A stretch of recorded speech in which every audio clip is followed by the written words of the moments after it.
This government meeting is brought to you by Eastworks and our local cable subscribers.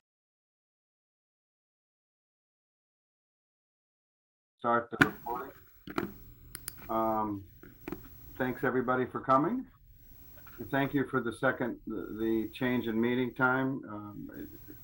I was prepared not to make a meeting, but Jamie didn't like that, so we decided to make it tonight. So thank you all. Can I have a motion to approve the minutes of January 20th? I move we approve the minutes of January 20th. I'll second. We have a motion to approve the minutes of January 20th. Any further discussion? Seeing none. Jamie? So that would be what? Dan, Yes. Harry,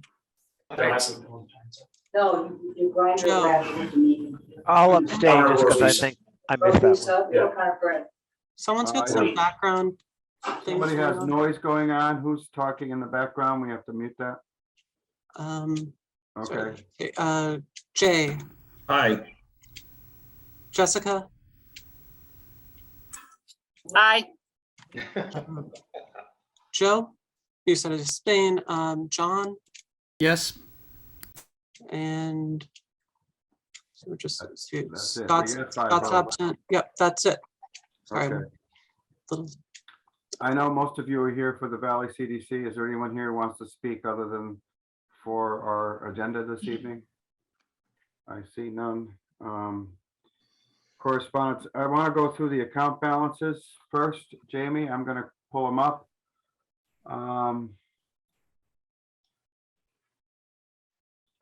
No, wrong one. Sorry.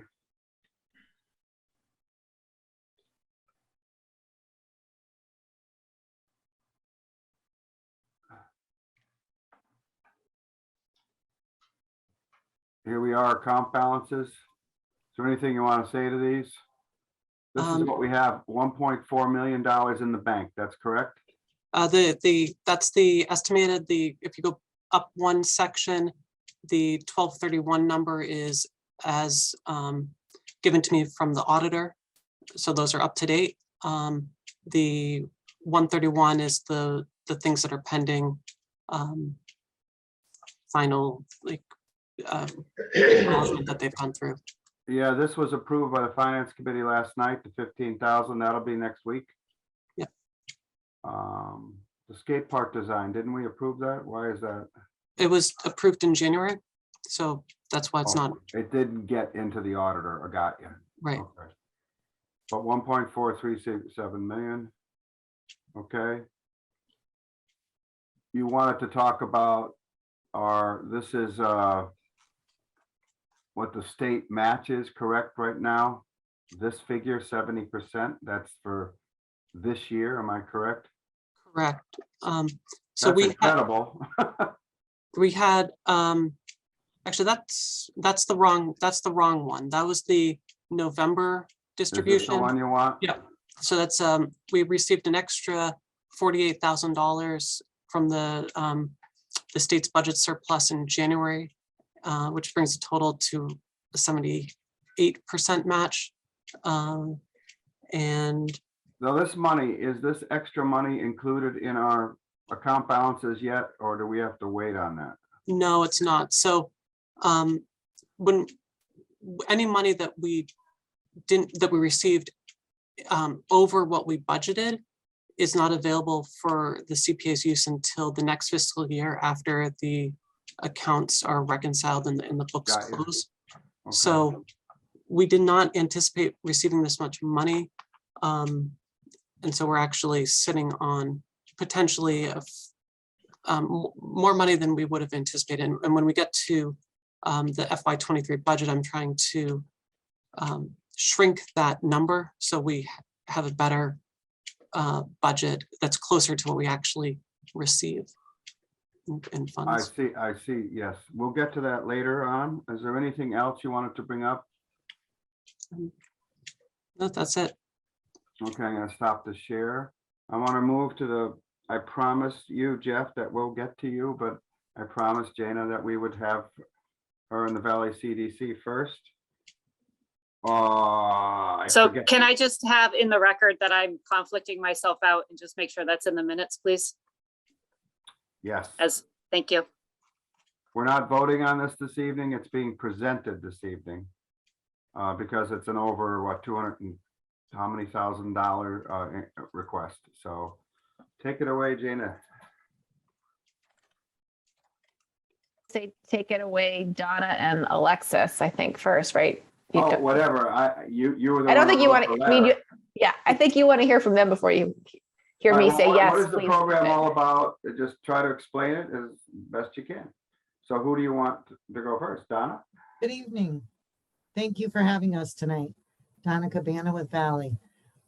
So it's a program to help people with, financial literacy and housing issues. First-time home buyers, to help them succeed in purchasing homes in Easthampton, to help renters to be able to have some savings for emergencies, and to help existing homeowners to move forward with maintenance and repairs and to resolve foreclosures. The housing market has been extremely difficult for the last 2 years, and the rates continue to be low, and we're hoping things will settle out this year with less competition in the market, and that there'll be some opportunity for people to move forward with their housing decisions, whether that's a better rental or a purchasing a home in Easthampton. We would like to try to help people move forward because people are paying insane rents right now, and they're having difficulty saving for home ownership, for future home ownership. And people need tools and resources and help to get themselves there. It's been very difficult financial times due to COVID. And, it's hard for busy families to plan and save without help. Okay.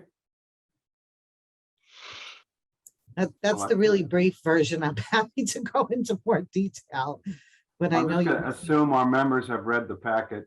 Right. Alexis, do you want to continue, add anything?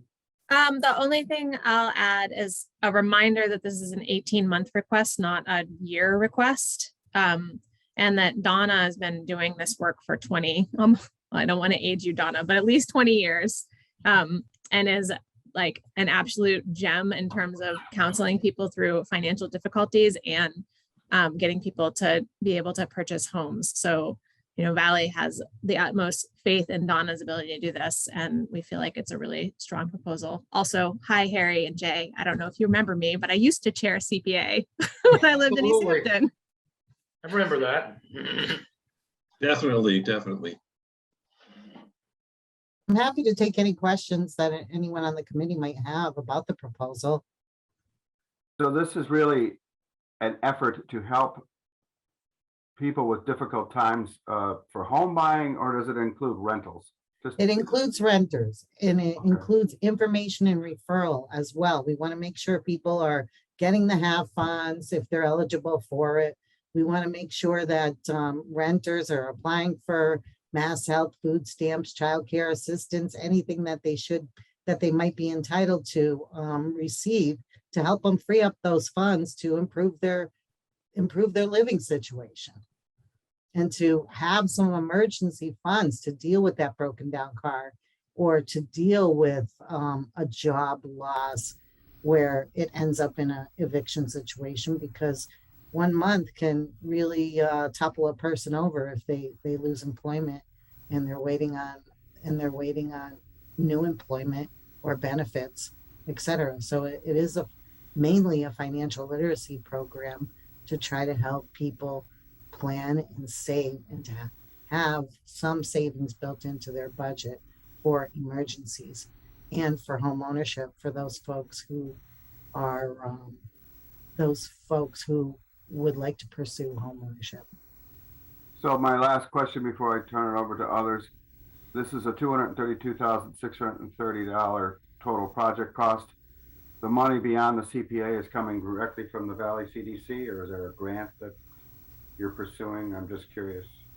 Yeah, so we backfill with operating reserves that we have for this program. And we typically get bank support from several different local banks for this program as well. Does the grant from the CPA, are you relying on that to leverage those, like those other banks or anything? Okay. Donna, you can answer that better than me. So we receive bank funding. You know, we fundraise and we receive bank funding for the first time home buyer webinars, which everybody who participates in this program will be able to attend. And they also provide program support to the first time home buyer and the counseling program. So you know, it's a combination of the two. It is bank funding from local banks. I was just curious if you had to have this money before the program could go Yeah. forward. Yes, Okay. yes. All right, and 18 months means you're gonna have this program in place for 18 months before you start a new program or come back for more money. Is that correct? Correct. Correct. I'm gonna go to John and then I'll get you, Jeff. John Brunner. Sure, I think you partially answered it. I was just curious how the recipients would find out about the program, what means by which they would be aware of it. We continue to do on the ground marketing with flyering in the mill buildings and around town, every pizza shop, laundromat, you know, any place with a bulletin board, we're out there putting flyers up. We use our social media channels, Facebook, Twitter, Instagram. We do get a lot of word of mouth referral for this program. We have flyers. We generally have flyers in City Hall so that if a parent knows a child struggling, they grab the flyer and give it to the child while they're paying their water or tax bill. We use Constant Contact. We have over 5,000 email contacts, and those emails are forwarded often to people who might need these services. So, you know, our website as well. Thank you. Okay, Jeff. Thanks. I just wanted to add to this, I think. I'm Jeff Bagg, I'm the city planner, just in case it's not clear. One of the ways to think about this is that this is kind of a program that we should think about funding for several years in a row to get people into this pipeline. The notes that I kind of jotted down were that this is like we need to think about housing on like a continuum. And so this is that stage of housing that we don't have any programs to help people get into housing. And then, you know, CPA has the rental assistance program, which is for renters that are in housing and are struggling. And we are using CPA funds to look at sites to try to develop future housing. And then we ultimately may use CPA to actually balance out the construction of housing. So this is at that other sort of end of the spectrum, which I think is really important for Valley to be here asking for CPA funds. And I think, you know, as you bring this to city council, it's one of kind of many prongs of things that we're doing to support people in housing. So this is just one prong. So by itself, you know, it's not the solution, but partnered with all these other things that we're doing, we're supporting people along the way. And so I think it's really important part of the program that we're not offering this currently. So, you know, I think it's really great that Valley TDC is offering to come and do this in Easthampton, and we fund it to help people. You know, the one last thing I was thinking about was if we're successful in building new affordable units, then, or any units really, we're not building any units in Easthampton right now. So as soon as we start building units and we have this program where people can get into those units with help. So if we run it for a couple of years, I think we'll really kind of be operating on cylinders to kind of help people through the housing cycle. So I just wanted to add those 2 cents, kind of that part of that cycle. Thanks, Jeff. No. Yeah, I just apologize if it's written down somewhere. Is this money's completely used for housing assistance, or is there administrative, or what percentage is for administration? Do you know? So it is a staff intense program, you know, working with people and really analyzing those bank statements. It takes staff time and hours for that. And yes, we have overhead in an office here and a copier, and you know, yes, there is staff time and overhead in this budget. Direct assistance. I think it's in the budget, Joe. I think. Yeah, I couldn't find it, so that's why I apologize in case I was overlooked something. Okay. I can look it up later then. Okay, but that's typical to have administrative costs. I mean, Of course. I just was curious what percentage it was. Right, and I think the percentage is important, Joe, and I think knowing that the city can't do this right now, so that's why it's worth us paying some funds to administrate it, because it's something that we we can't do currently, and so that's the balance that we're trying to strike with that part. Yep. Jamie, Sorry, can you thank just look up the budget while we're speaking and give that figure out what the administrative cost is? They're estimating. Yep, I'd be happy to, and I can actually pull that up onto Yeah, share if you the have the screen. budget, I couldn't find it right away. If you have it, you share it, that'd be great.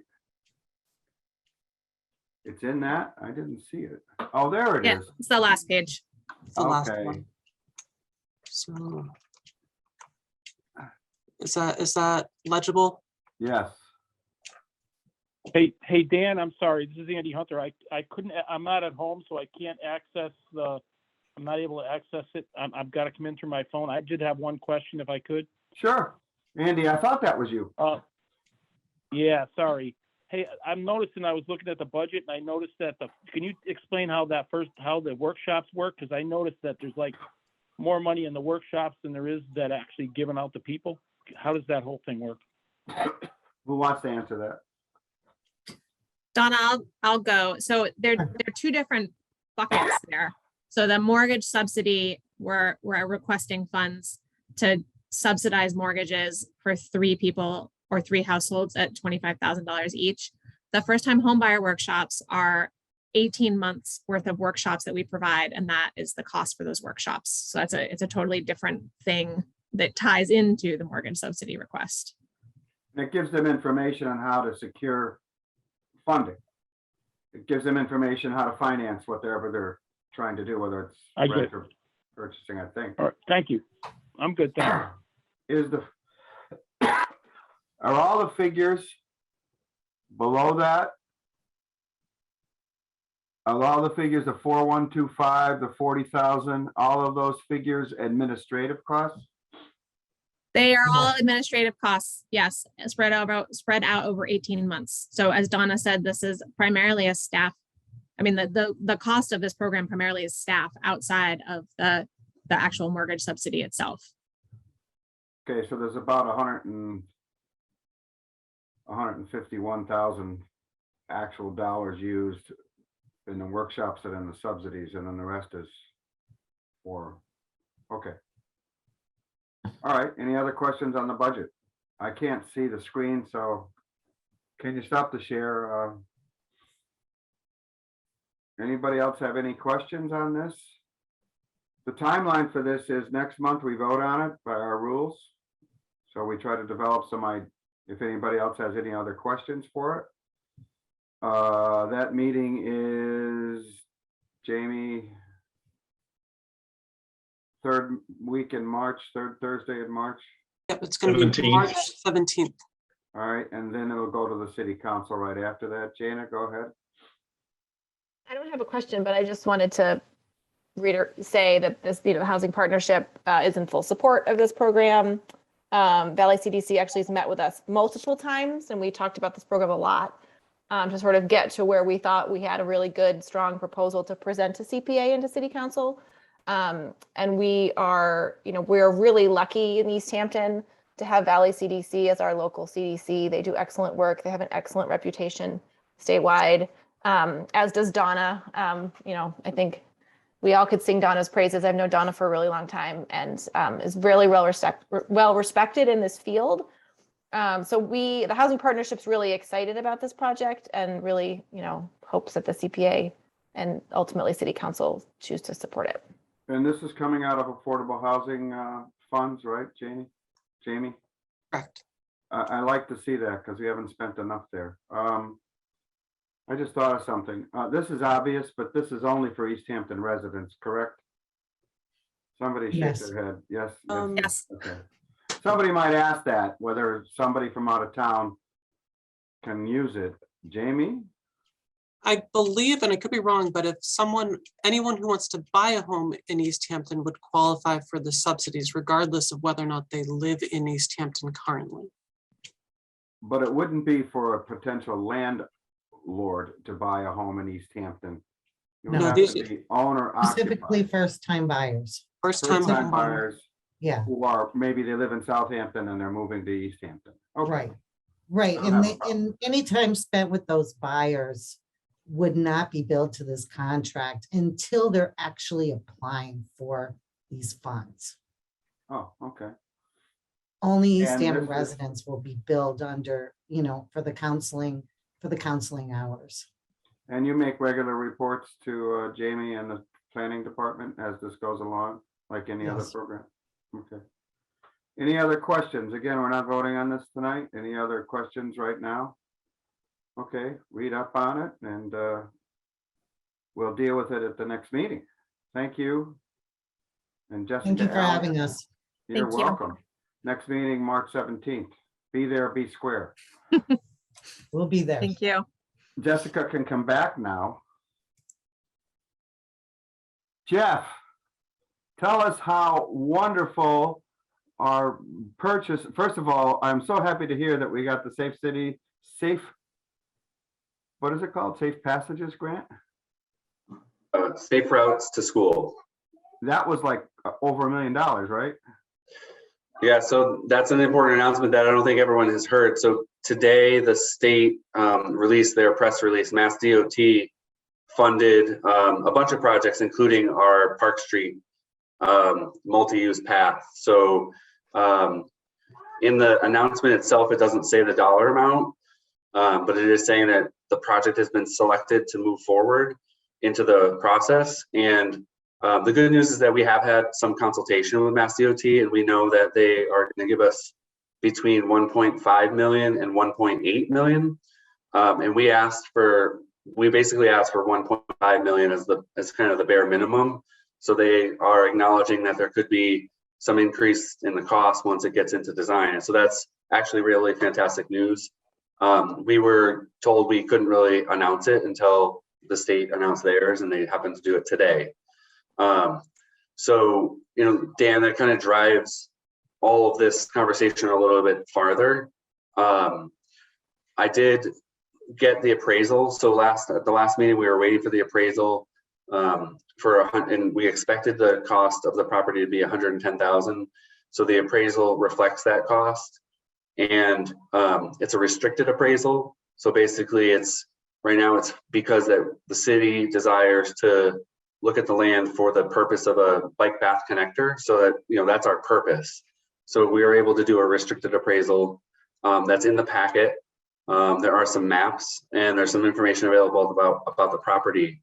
But, you know, with that, we're kind of hoping that the CPA, if there's questions, but feels comfortable making the recommendation to full city council. What we kind of need to do is we need to wait a little bit longer because, you know, after the last meeting, you know, in my consultation with the property owner, it turns out that Williston has also been talking to the property owner about this particular piece of land and other property. So we had a meeting with Williston, and they said that they are willing to work with us on them acquiring the land and allowing an area for the bike path connector to occur. So we're in this point where we have not seen a drawing or a map of what that would look like, but we did provide them with the feasibility study. That's the basis for the initial request, is the feasibility study showing sort of a handicapped accessible ramp area that would go up to and land on Park Street. And so Williston is talking about if there's a way that they can meet their needs and design our bike path connector, that there might be some partnership. I think the caveat, which is unknown, is whether our bike path will be exactly what we want it to be for that property. So I think if we can figure that out, and Williston can accommodate our bike path connector as we need it, then there might be a partnership. But if their needs are going to exceed ours, then we might be in a different position, which would be coming out of this meeting, knowing that the CPA votes to acquire the land. The question coming out of this is whether it would be an acquisition or a taking. So Those are a little bit of details that are critical that we don't have at the moment, but we do have the cost of the property. We have the purpose, which is the bike path connector, and we know that we have the Mass DOT funding for, again, it's up to a $1.8 million investment. And that I will just close on this fact that Mass DOT, as we understand it, will pay for the construction of the bike path once the city has possession of the land. So learning of this information has really heightened, the importance of the property itself and for our purpose. So I think with that, I'll stop for questions. I have a big one. The property owner is entertaining the Williston possibility of purchasing the land and not saying, oh, we'll just give it to you. In other words, they're going to try to get the best buy they can. I mean, what are your negotiations with the property owner right now? Yeah, I mean, we're not technically in negotiations. I wouldn't be able to talk about the details of anything, even if we were, but we are talking to them. And my understanding is that they will probably take the best deal for them as property owners, in Easthampton. We don't know what that looks like yet. So we don't know if that would allow them to carve off the parcel that we want or not. But, I think it's really a question for us is we might be dealing with the current property owner, or we could be dealing with a different property owner in the future. But the path is really the same, which is we are going to try to acquire it. And if we acquire it, and someone, let's say, for example, Williston were to own it, and then we would be trying to acquire the permanent easement for the path, to secure that. But if we can't secure that, or the project doesn't work as good for us, then we would proceed with taking the property regardless of who owns it. So those are pretty heavy duty discussions, but that's a general outline. All right, I have two more questions before I turn it over to Jessica. You asked for 137. The appraisal is 110. I have no problem giving you 137, given there might be some legal costs involved here.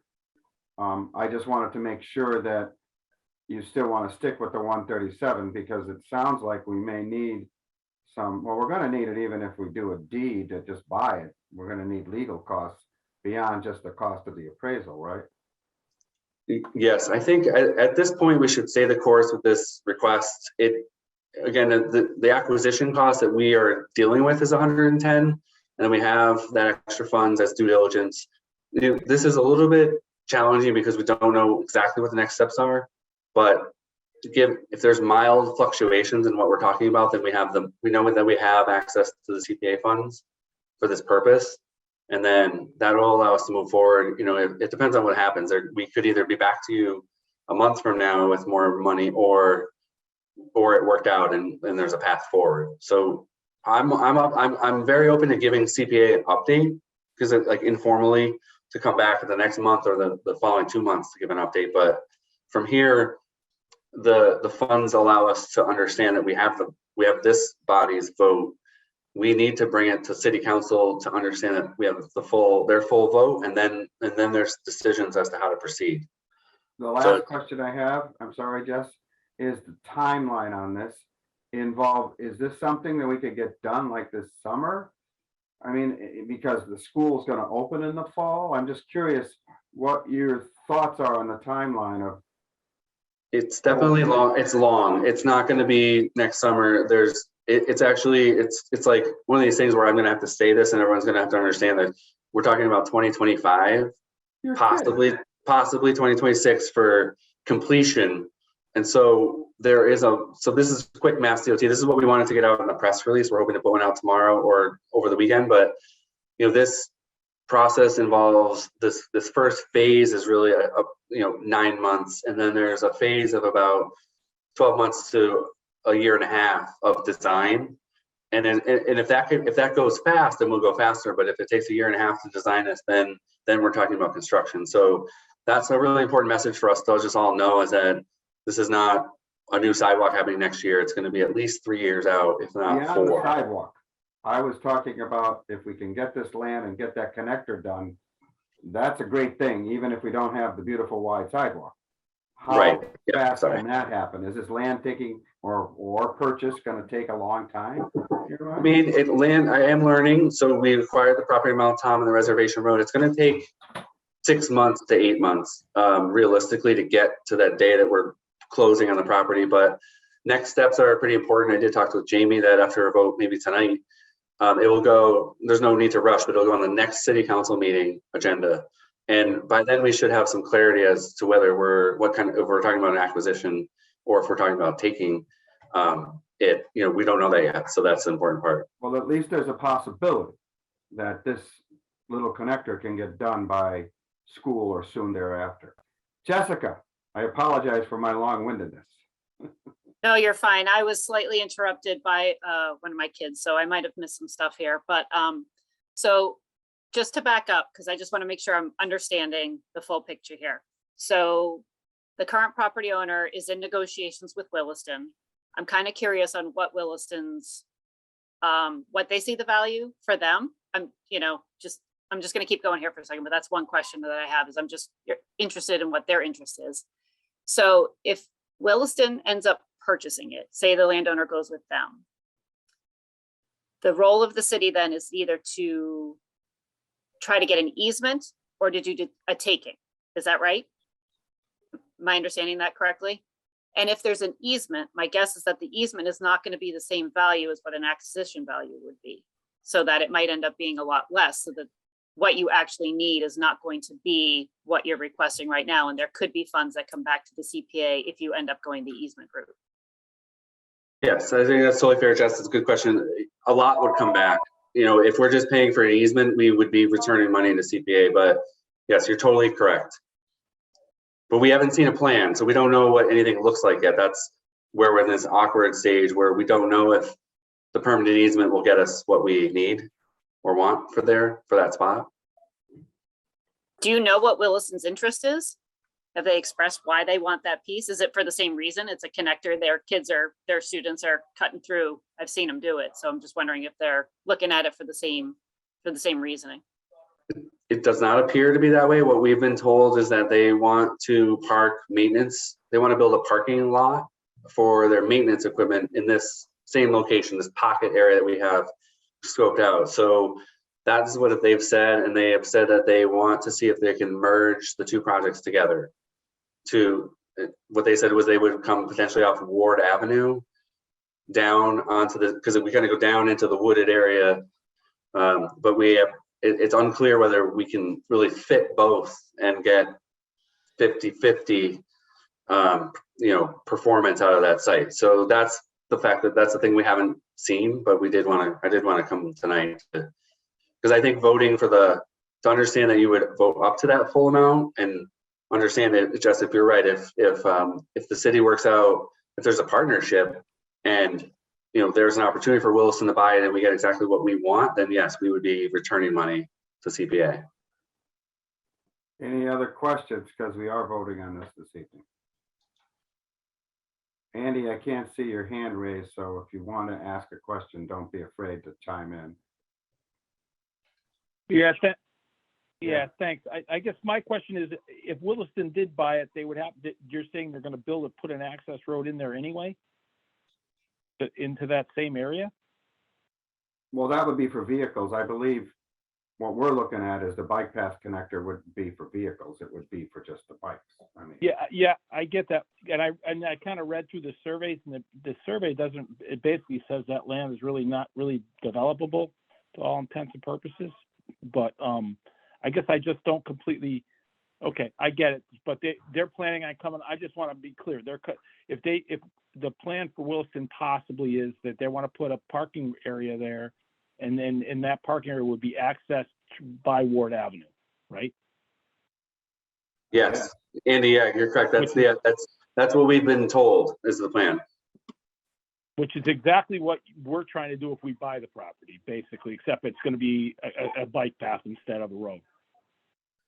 Yep, I think the key thing is that one of the key things I just want to make sure it's clear is that our focus has been creating the safe route to the school. So it is a bike and pedestrian friendly, route up from the rail trail to Park Street. that, you know, and I can show the image, but it is a gradual, this one is supposed to, the idea is so it would meet ADA requirements. So there's a certain percentage of slope. And so to do that, you take more property. So I think, I can't share my screen, but I think that it's just important to just remind that our goal is for all pedestrians and bicyclists who, some of them who might be young kids, try to get up to Park Street. Whereas what they were talking about is driving, like creating a 2-lane entrance down a hill into a parking lot for their maintenance vehicles. So there just has to be a way to make sure that, you know, our students are not traversing on a road that's for maintenance vehicles, because, you know, that's really important that we distinct our purpose from theirs, and that they may work out perfectly, but it may not. So we just don't know. I don't need to see the map. I think we saw it last time, unless somebody does. Does anybody want to review that map again? Okay. He can't see it anyway. He's on a phone. Andy? I think it was available in the last packet, wasn't it? Or it's someplace in a shared drive, Andy, when you get to look at it. Any other questions before we vote on this? No, I'm good, Dan. I just want to be clear, just get clarification. I'm good. Thank you. All right. Jamie, did you have a question? Yeah, I just wanted to read Scott Kavanaugh's. Thank you. He asked that statement be read into the record. So Scott says, I'm strongly in support of the Easthampton Planning Department's application for the acquisitions of land for the new bike path connection. In addition to all the reasons for supporting this project that were discussed at the last meeting, I wanted to share a recent event that was a terrific example of why this particular acquisition is important. On February 2nd, I took part in the first ever hot cocoa winter walk to Mountain View School. Over 60 kids enthusiastically took part. We walked the route of the proposed grant project, but we needed to cross under Park Street, walk through the Lassonde Rink parking lot, and then cross back across Park Street to reach the existing sidewalk. Thankfully for this event, the Easthampton police were on hand to stop traffic and allow children to cross Park Street safely. This event highlighted for me both the desire of Easthampton kids and their parents to walk to school when a safe route is available, and the necessity of this parcel to ensuring that this is a safe route on an everyday basis.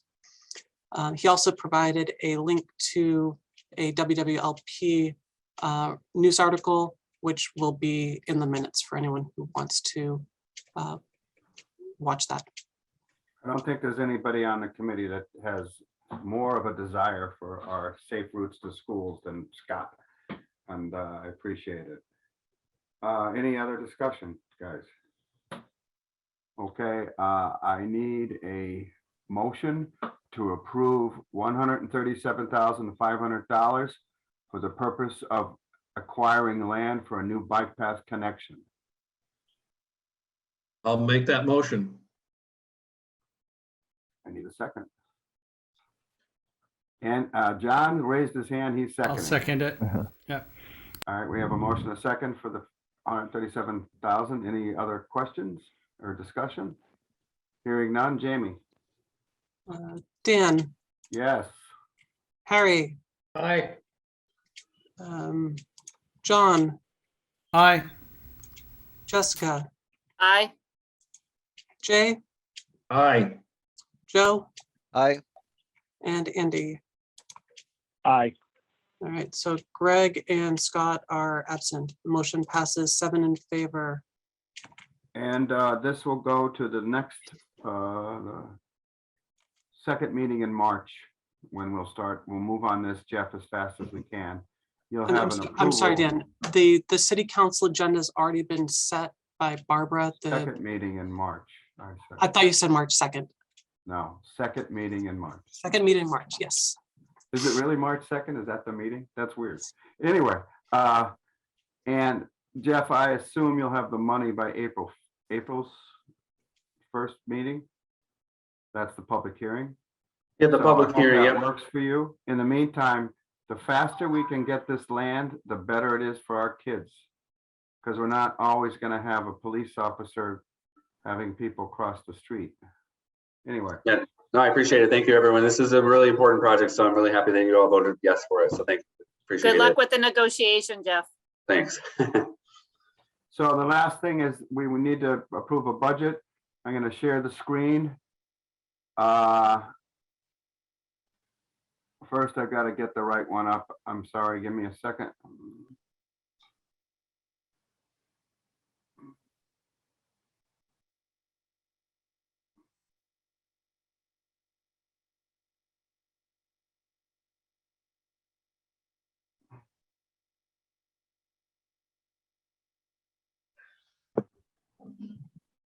So this is what Jamie calls the alternate budget and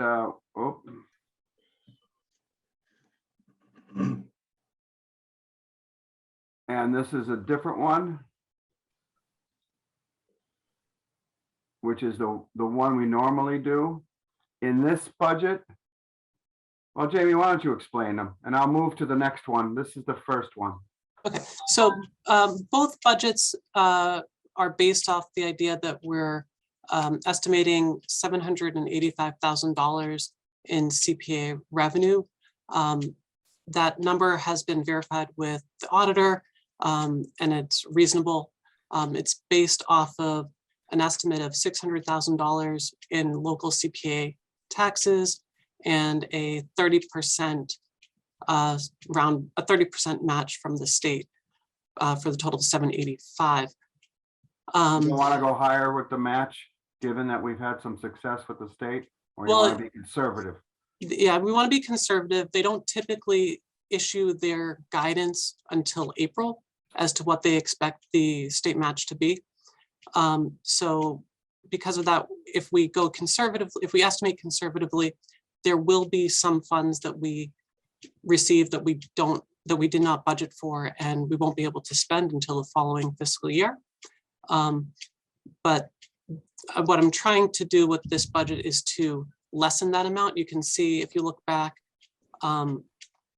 the bottom line number, the not available for use in this fiscal year, is what additional revenue we might possibly receive, but it's not being put into the budget. And you can see that in FY18, we had $78,000 that we couldn't use, but as of this year, we're almost going to have $497,000 that we're not going to be able to use until the end of the year.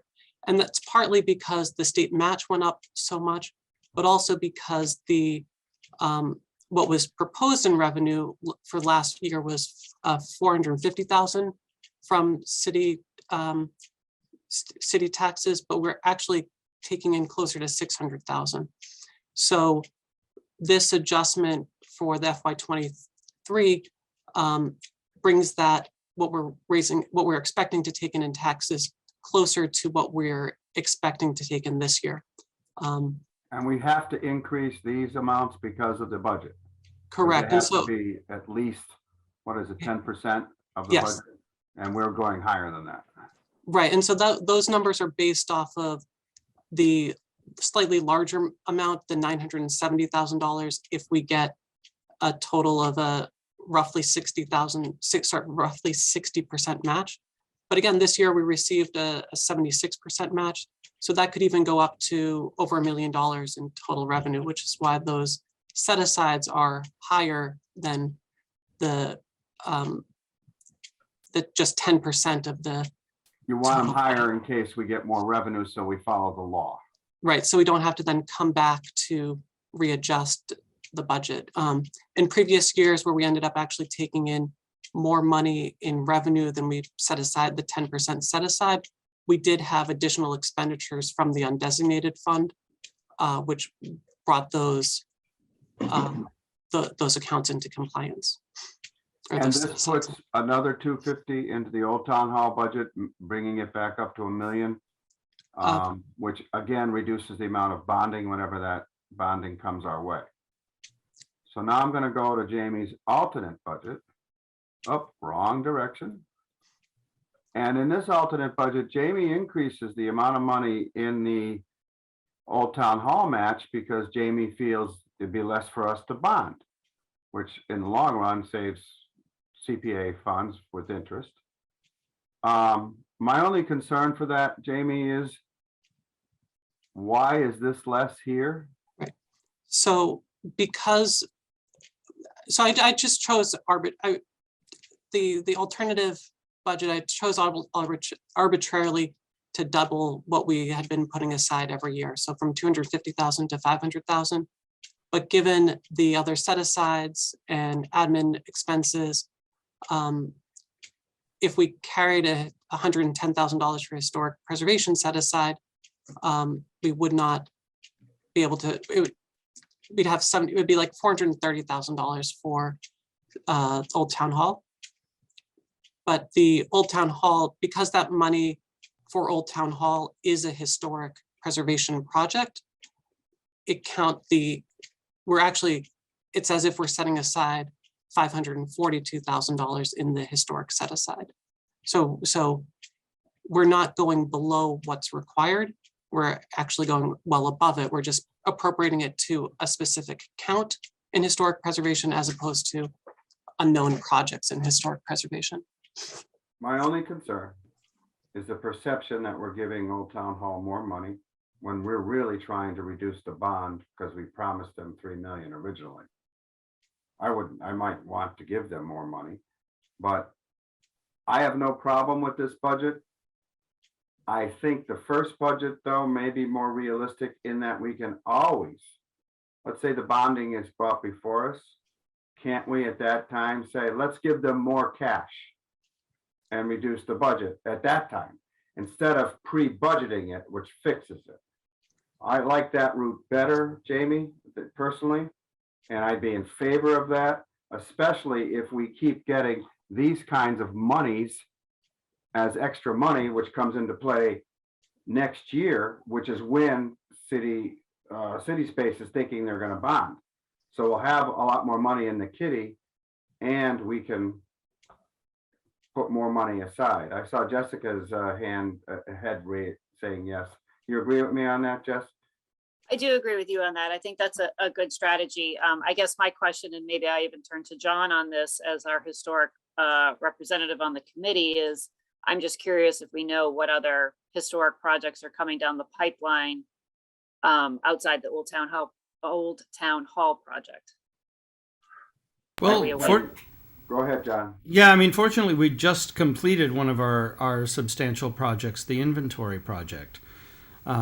So that just happened. That wouldn't be coming up.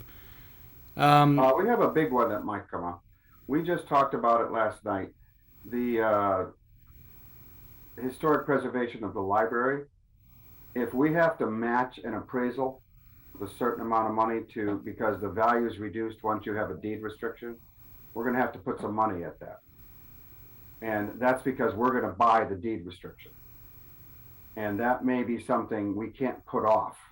I don't know. That may take a year, maybe next year, but that's historic preservation money. And I think we all agree we want that deed restriction. So that could be a figure, maybe 200. If it's $1 million appraisal, but because of the deed restriction, it goes down to 750. We have to pay the 250. If I understand how that works, right, Jamie? And we could always go to the undesignated fund to offset that bond amount if we wanted to. It doesn't have to just be a one-for-one straight out of the historic preservation line. So if we are looking like we feel like we've got enough cash sitting in that undesignated line, we potentially could offset that and reduce the bond amount for the town hall. Well, we have 1.4 now in the budget, in our account. And once we get to 497, it goes up a lot. We are spending some money, but nothing major. We're not, other than Old Town Hall. I think I want to keep this budget myself. Anybody else want to comment on it? I'd rather, if we want to put more money towards that bond, so we don't have to bond so much, we'll do it at the time. That's my feeling. Anybody else think about it? I'm good with it. Well, makes sense. Everybody okay? So I'd like a motion to send this. Wait, Harry had his hand. Oh, I'm sorry, I don't see hands. I have a share. Do not Harry, go ignore ahead. Harry. Do not ignore Harry. I wasn't. I really promise. I only see a few faces. Let the man speak.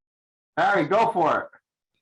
Yeah, who exactly approved this bond we're talking about? Does the mayor approve that? If she wants to, if we want a bond, who gets that in the gear? I'm sorry, wait a minute. I want to stop the share. That's us. We approve a bond if we're going to do it. And I'd just like to clarify, the request to CPA from City Space is for the money. It's up to CPA to determine whether or not it's funded, and if it's funded, whether or not it's bonded or funded from cash, or some other arrangement that's legally available. But technically, it's the CPA who bonds it, or gives the mayor the authority to then bond it. Does that clarify, Harry? I was The only curious. question I have, the telecom will be looking for a lot of money coming up pretty quick too. Well, we don't fund the telecom. No, I understand that, but is the city gonna go out there and bond, I don't know, 10 million bucks? Well, all I can say is CPA is a separately funded organization. And this project is a big project we've already committed to. So I am not opposed to the telecom and how that's going to work. But I am very much in favor of this project. And if we don't have to bond so much, we're saving a lot of interest. So that's. No, I I think it's understand. I'm important. just curious. I think it's What? important to note, I don't know who attended the bonding CPA training. I know Jamie was on it. I think I saw her name there. But I think it's important to note that when the CPA bonds, the bond payments get paid back only from the CPA. So it's almost like it's two separate pots. You can kind of package the bond together so you can get the same rate, but those bond payments will be coming out of CPA only. For the amount the CPA is approved. For the amount that the CPA has approved to bond, but those Like the bond mayor could payments, bond $10 million and 1.5 is ours, but that the cost of that 1.5, the money for that comes out. In other words, they can package a bonding thing to make. they can package it with something else, but the payments for that bond are only going to get paid out of the CPA account. Right, and if God forbid the city decided to vote as the taxpayers to vote to eliminate the CPA, we're still responsible for the bond until it's paid off. Correct, That's another thing to know. correct. So, and in my opinion, the $250 we've put in every year is about the amount of the payment for a 10-year bond, if I'm correct, and if it's 2 million. So that's another reason to think that this is a very affordable bond. Anybody else on the budget? So I'm not going to call, I'm going to say, please have a motion to approve the original budget, not the alternate, to be sent to the mayor for inclusion in this year's budget. Can I have a motion to that effect? So moved. I'll second it. Andy, you were beat to the punch. Or not Andy, Jay. I know, I'm all thrown off. Jay is frozen. Oh, That's the problem. that's why, that's Yeah. why. Exactly. All right, oh, he's gone, so we better vote before we lose everybody. Can I have a vote, please? Andy, Aye. Okay, Dan, yes. Greg's not here. Jay's not back yet. Jessica, Aye. Joe, Aye. John, Aye. Harry, Aye. and Scott's Well, not we have, here. oh, here's Jay. Let him vote. He's coming in. Okay.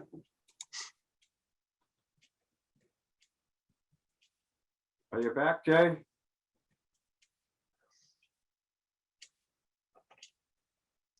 Jay, we just said that we just voted. You have to say aye or no, nay, if you don't want to vote for the budget. You're muted, buddy. You're muted. But yeah, I'm lost, but yes, I. Okay. All right, so that motion passes, that we're gonna submit the original budget, Jamie. I have nothing else this evening. Does anybody else have anything? Thank you for coming tonight. I think we did good. Let's hope Williston is a little more cooperative than I'm expecting them to be. I want that on the record. I don't care. Anyway. Have a fun time, all of you on vacation. I think that might be only Jessica, but anyway. Have a good evening, everybody. We'll see you Take care. next meeting. Bye-bye. Night. This government meeting is brought to you by Eastworks and our local cable subscribers.